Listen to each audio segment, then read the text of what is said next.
Hi, this is Dina. I'm the founder of The Path and very excited to be here at the stunning Depop home base at ABC Home. And here with Dan Harris, my old friend. We used to work together in New England when he claims I was actually not bad at my job. My memory is that I was terrible at my job, and he was very kind about it. Anyway, now fancy ABC News anchor and Nightline anchor, author of 10% Happier, and created an app. They searched the world for a name, and they called it 10% Happier. I had one good idea, and I'm just going to keep pounding away at it forever.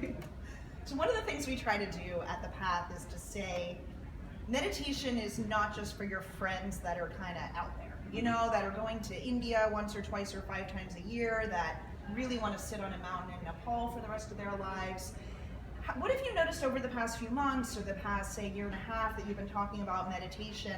Does it feel like it's becoming more normal, less out there?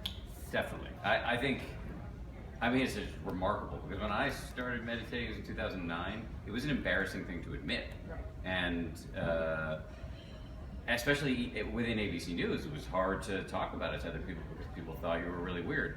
Now, we have a meditation room at ABC News, and I had nothing to do with it. Really? Nothing to do with it. All right, so how many people are actually in that room? It's funny, they do the meditations every day at 3 o'clock, and I'm just rarely around, so I've honestly never been to one of the group meditations, but I do use it later it's right around the corner from my office, and so I use it late at night before I'm doing Nightline. I go in there and meditate.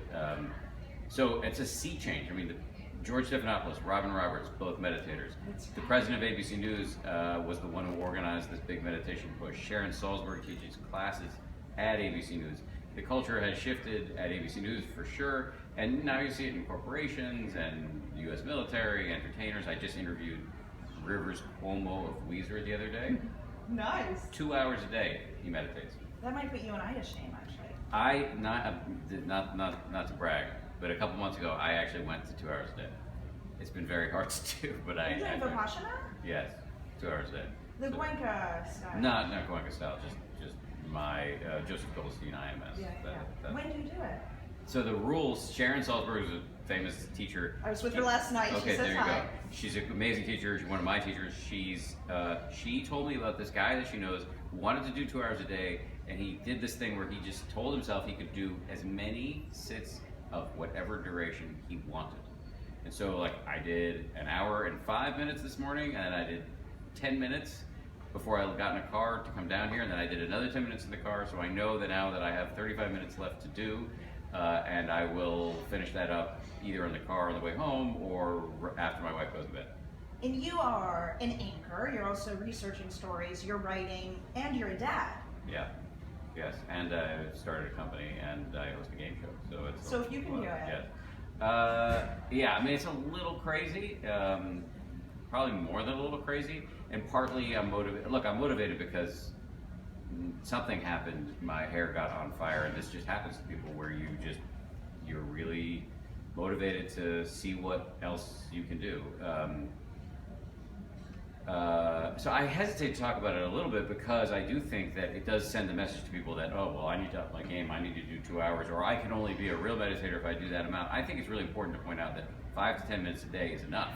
And you could derive, I think, a lot of the advertised scientific benefits. So I do 2 hours, but we'll see if it lasts, A, and B, it doesn't mean everybody has to do it. Got it. Last question.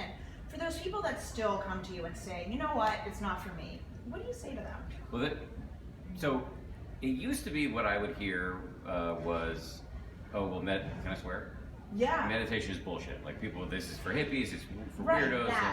That I think actually I don't hear much. What I hear now is, okay, I get it, it's good for you, but you don't understand, I could never do it. My mind is too busy, right. Blah, blah, blah. Yeah. So, and for them, I say, well, I call this the fallacy of uniqueness.